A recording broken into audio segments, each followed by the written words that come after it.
विद्यार्थी लाइव आ जाएगा। जैसा कि आप सबको पता है शाम 8:30 बजे रेगुलर हमारी क्लास होती है। तो जो भी विद्यार्थी पहली बार क्लास में आए चैनल को सब्सक्राइब करके बेल आइकन ऑन कर दीजिएगा, क्योंकि भारतीय सेना यानी इंडियन आर्मी को टारगेट करके हमने बैच 2021 शुरू किया, जिसका टारगेट रहेगा प्रत्येक विद्यार्थी जो रेगुलर हमारे साथ जुड़ेगा उनको 2021 में फौजी बनने का टारगेट रहेगा। तो जल्दी से एक बार सभी विद्यार्थी लाइव आ जाएगा और इस सेशन को जितने भी आपके पास व्हाट्सएप फेसबुक पर ग्रुप है अपनी स्टेटस पे लगाइएगा, ताकि ज्यादा से ज्यादा आपके साथ ही लाइव आकर इस सेशन का फायदा उठा पाए।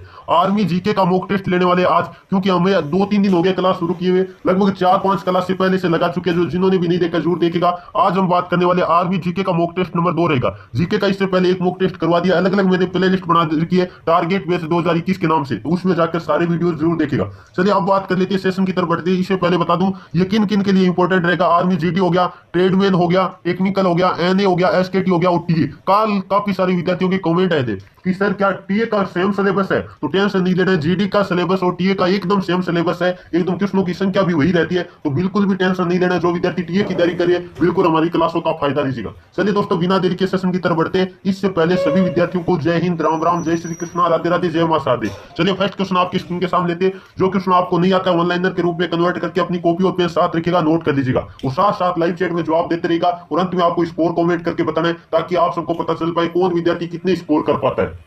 चलिए फर्स्ट क्वेश्चन क्या दे रखा है, उपराष्ट्रपति का कार्यकाल कितने वर्षों का होता है। उपराष्ट्रपति के कार्यकाल की बात करें, बिल्कुल जो ऑप्शन नंबर कौन सा बता रहे, सी बता रहे 5 वर्ष, बिल्कुल का उत्तर सी है। अब यहां से काफी सारे क्वेश्चन बनते हैं। उपराष्ट्रपति की न्यूनतम आयु कितनी होनी चाहिए, तो आपको ध्यान रखना है ना, उपराष्ट्रपति की न्यूनतम आयु होती है वो 35 वर्ष होती है। एक क्वेश्चन बनता है, अनुच्छेद कौन से में ऐसा वर्णित है कि राज्यसभा का वो सभापति कौन होता है। राज्यसभा का सभापति आपको पता होगा उपराष्ट्रपति होता है, वो कौन से अनुच्छेद में वर्णित है, तो याद रखिएगा अनुच्छेद 64 के अनुसार होता है। ये भी इंपॉर्टेंट क्वेश्चन बनता है। एक आप ध्यान रखिएगा, उपराष्ट्रपति का पद है भारत के संविधान में, उपराष्ट्रपति का पद किस देश से लिया गया है, तो यूएसए यानी संयुक्त राज्य अमेरिका से लिया गया। ये क्वेश्चन भी इंपॉर्टेंट बनता है, सभी विद्यार्थी नोट कर लीजिएगा। जैसे आपको पता है नीति निर्देशक तत्व आयरलैंड से लिया गया, इसी प्रकार उपराष्ट्रपति का जो प्रावधान है वो यूएसए से लिया गया है। चलिए दोस्तों आगे बढ़े, अगला क्वेश्चन नंबर बात कर लेते हैं। दो आपके स्क्रीन के सामने आगे, बहुत ही शानदार क्वेश्चन है, बार बार आर्मी के पेपर में पूछा गया है। अक्षरधाम मंदिर है वो किस राज्य में स्थित है। अक्षरधाम मंदिर की बात करें तो बिल्कुल जो ऑप्शन नंबर सी बता रहे गुजरात, बिल्कुल का उत्तर सही है। आपको पता होगा गुजरात की राजधानी यानी कैपिटल की बात करें तो क्या है, गांधीनगर है, वही आपको पता होगा अक्षरधाम मंदिर है। और अक्षरधाम मंदिर में मूर्ति की बात करें तो स्वामी नारायण की है। किसकी है, स्वामी नारायण की मूर्ति है, ये भी आपको याद रख लेना। और एक अक्षरधाम मंदिर की बात करें तो न्यू दिल्ली में भी है। ये क्वेश्चन भी इंपॉर्टेंट होता है, कई बार गुजरात ऑप्शन में नहीं देता है तब आपको न्यू दिल्ली करना पड़ता है, ये भी आप याद रखिएगा। चलिए दोस्तों आगे बढ़े और ये क्वेश्चन बता देता हूं, जो मीनाक्षी मंदिर मदुरई यानी तमिलनाडु में, ये क्वेश्चन भी इंपॉर्टेंट बनता है, सभी विद्यार्थी नोट कर लीजिएगा। चलिए दोस्तों अगला क्वेश्चन नंबर बात कर लेते हैं। 3 आपकी स्क्रीन के सामने आ गए, बहुत ही शानदार क्वेश्चन है। क्या देखा है, कालारी मरुस्थल है वो किस देश में स्थित है। कालारी मरुस्थल की बात करें बिल्कुल जल्दी से बताने की कोशिश करेगा। बिल्कुल जो ऑप्शन में कौन सा बता रहे, बी बता रहे दक्षिण अफ्रीका, बिल्कुल का उत्तर सी है। कालारी मरुस्थल कई बार एग्जाम में आ चुका है, तो आपको क्या करना है, दक्षिण अफ्रीका करना है। और एक क्वेश्चन बनता है बुशमैन जनजाति है, कई बार क्वेश्चन आ जाता है, नोट कर लो। बुशमैन जनजाति प्रमुखतः कहां पाई जाती है। बुशमैन जनजाति की बात करें तो वो कालारी मरुस्थल में पाई जाती है, ये भी इंपॉर्टेंट क्वेश्चन है, सभी विद्यार्थी नोट कर लीजिएगा। और ये क्वेश्चन बनता है सारा मरुस्थल कहां है। सारा मरुस्थल की बात करें सबसे बड़ा मरुस्थल है विश्व का, तो वो है उत्तरी अफ्रीका में, याद रखिएगा उत्तरी अफ्रीका में है सारा मरुस्थल, ये है दक्षिण अफ्रीका में, सभी विद्यार्थी नोट कर लेना है। और थार का मरुस्थल की बात करें तो वो भारत में है, ये भी आपको याद रख लेना। चलिए दोस्तों आगे बढ़े, अगला क्वेश्चन नंबर बात कर लेते हैं। 4 आपके स्क्रीन के सामने आ गए, क्या देखा है, भारत की सबसे बड़ी कृषि नहर कौन सी है। कृषि नहर का नाम आती है आपके दिमाग में आना चाहिए, बिल्कुल जो ऑप्शन नंबर भी बता रहे ना, इंदिरा गांधी नहर, बिल्कुल का उत्तर सही है। यानी हम बात करें प्रमुख कृषि नहर की तो भारत की है इंदिरा गांधी नहर। अब बात कर लेते हैं, आपको पता होगा इंदिरा गांधी नहर की बात करें तो ये मुख्यतः बात करें राजस्थान, हरियाणा और पंजाब में आपको पता होगा कृषि के लिए काम में ली जाती है, इंपॉर्टेंट है, सभी विद्यार्थी याद रखिएगा। और इंदिरा गांधी का पूर्व में नाम, पुराना नाम क्या था, राजस्थान नहर था। इंदिरा गांधी नहर का पुराना नाम क्या था, राजस्थान नहर था, ये भी आपके लिए इंपॉर्टेंट क्वेश्चन बनता है। और एक क्वेश्चन बनता है राजस्थान की मरुगंगा किसे कहा जाता है। राजस्थान की मरुगंगा किसे कहा जाता है, तब भी आपको करना, इंदिरा गांधी नहर को राजस्थान की मरुगंगा कहा जाता है।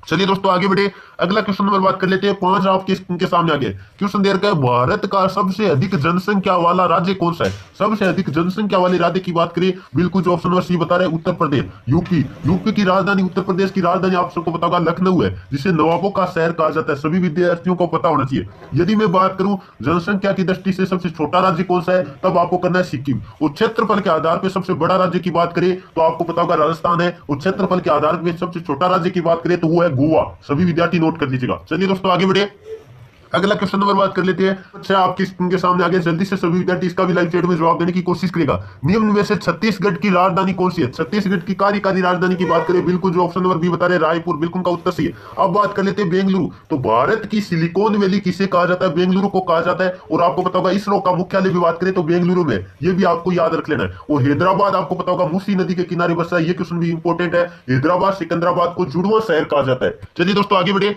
अगला क्वेश्चन नंबर बात कर लेते हैं। 7 आपके स्क्रीन के सामने आ गए, जल्दी से सभी विद्यार्थी क्वेश्चन नंबर 7 का भी जवाब देने की कोशिश करेगा।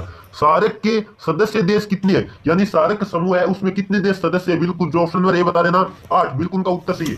अब बात कर लेते हैं सार्क का मुख्यालय कहां है? तो सार्क का मुख्यालय है आपको पता होगा काठमांडू नेपाल में है। और इसकी स्थापना की बात करें तो आपको याद रख लेना है 8 दिसंबर 1985 को हुई थी। इंपॉर्टेंट क्वेश्चन है, सभी विद्यार्थी याद रखिएगा, 8 दिसंबर 1985 को हुई थी। इसकी स्थापना कब हुई थी सार्क की? 8 दिसंबर 1985 में। इसका मुख्यालय कहां है? नेपाल में है। नेपाल की राजधानी क्या है? काठमांडू वहां है। चलिए दोस्तों आगे बढ़े, अगला क्वेश्चन नंबर बात कर लेते हैं। 10 आपके स्क्रीन के सामने आ गए, क्या देर है?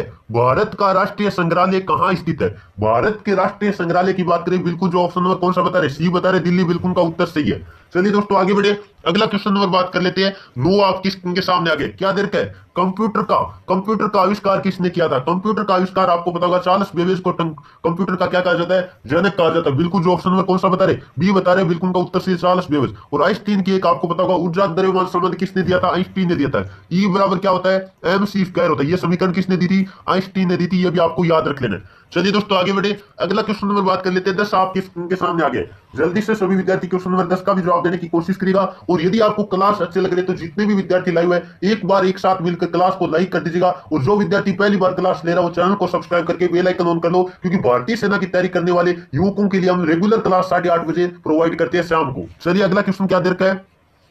एक जनता एक राष्ट्र एक नेता की नीति किसकी है? यह नीति किसकी है? जल्दी से बताने की कोशिश करेगा, देखते कौन कौन विद्यार्थी इसका सही जवाब दे पाते हैं। बिल्कुल जो ऑप्शन नंबर सी बता रहे हिटलर। हिटलर आपको पता होगा एक कैसा नेता था? हिटलर एक कैसा नेता था? जल्दी से बताने की कोशिश करेगा। ये तानाशाही नेता था। आपको पता होगा हिटलर तानाशाही के क्षेत्र में जाना जाता है, तो ये एक तानाशाही नेता था, नाजी पार्टी का समर्थन करता था। संबंध इसका किसका है? नाजी पार्टी से। चलिए दोस्तों आगे बढ़िए, अगला क्वेश्चन नंबर बात कर लेते हैं। 11 आपके स्क्रीन के सामने आ गए, बहुत ही शानदार क्वेश्चन है, करंट का क्वेश्चन है। और एग्जाम 1 नवंबर के पेपर में सारे क्वेश्चन पूछे गए, तो सभी विद्यार्थी क्लास पूरी देखेगा, क्योंकि आर्मी के लेवल पे हम पूरे प्रीवियस ईयर के क्वेश्चन है और साथ में संभावित क्वेश्चनों का संग्रह भी तैयार करवाते हैं। अगला क्वेश्चन है, भारत की प्रथम बुलेट ट्रेन है वो को जोड़ेगी? यानी किन किन शहरों को जोड़ेगी? बिल्कुल जो ऑप्शन नंबर बता रहे अहमदाबाद और मुंबई, बिल्कुल का उत्तर सी है। जो बुलेट ट्रेन आपको पता है अभी चली नहीं है, वो कब चलेगी? 2022 या 23 में चलेगी। कब चलेगी? 2022-23 में चलेगी। ये इंपॉर्टेंट क्वेश्चन बनता है कि जो बुलेट ट्रेन है वो कब चलेगी? 2022-23 में चलेगी। वो किन शहरों को जोड़ेगी? तो भारत का मेन शहर अहमदाबाद है और मुंबई को जोड़ेगी। बिल्कुल काफी सारे विद्यार्थियों ने लाइव चैट में जवाब भी दे दिया।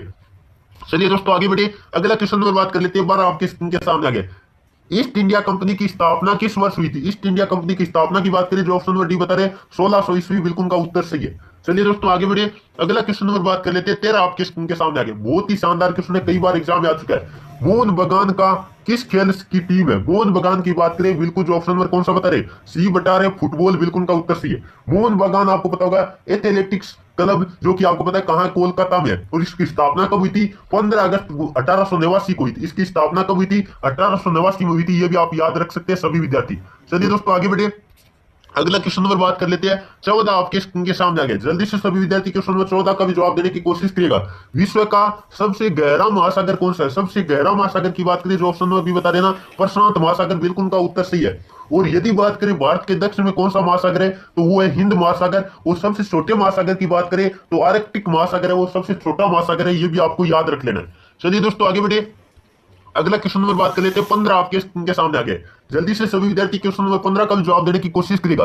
रूसी क्रांति का जनक किसे कहा जाता है? रूसी क्रांति के जनक की बात करें, बिल्कुल जो ऑप्शन नंबर ए बता रहे लेनिन, बिल्कुल का उत्तर सही है। और रूसी क्रांति कब हुई थी? जल्दी से सभी विद्यार्थी कमेंट करके बताएगा रूसी क्रांति कब हुई थी। तो आपको पता होगा 1917 में हुई थी। रूसी क्रांति कब हुई थी? 1917 में हुई थी। ये थी दोस्तों आज की क्लास। आज की क्लास में आपके कितने क्वेश्चन सही हुए कमेंट करके बताएगा। और आप कहां से ये क्लास देख रहे थे, सभी विद्यार्थी अपना नाम ARO तथा अपना जो भी गांव है वो भी लिख सकते हैं साथ में, ताकि हमें भी पता चल पाए हमें कहां से विद्यार्थी रेगुलर क्लास लेकर देखते हैं। चलिए दोस्तों, आज टारगेट आपको दिया था 13+ का, तो जिन विद्यार्थियों की 13+ इस क्लास में हुई है, बिल्कुल उनकी तैयारी बेहतर है। और 15/15 करने के लिए हमारे साथ रेगुलर जुड़े रहिएगा, आपको पता चल जाएगा यदि आप 2 महीने 1.5 महीने लगातार क्लास लोगे तो आपका ऐसा टारगेट बना देंगे कि आप 50/50 आर्मी के पेपर में आराम से कर सकते हो। चलिए दोस्तों, आज के सेशन को यही समाप्त करते हैं। कल मिलेंगे शाम 8:30 बजे। तो रेगुलर लाइव आना मत भूलिएगा, क्योंकि कई विद्यार्थी क्या करते हैं, ऑनलाइन देखते हैं, सोचते हैं 2-3 वीडियो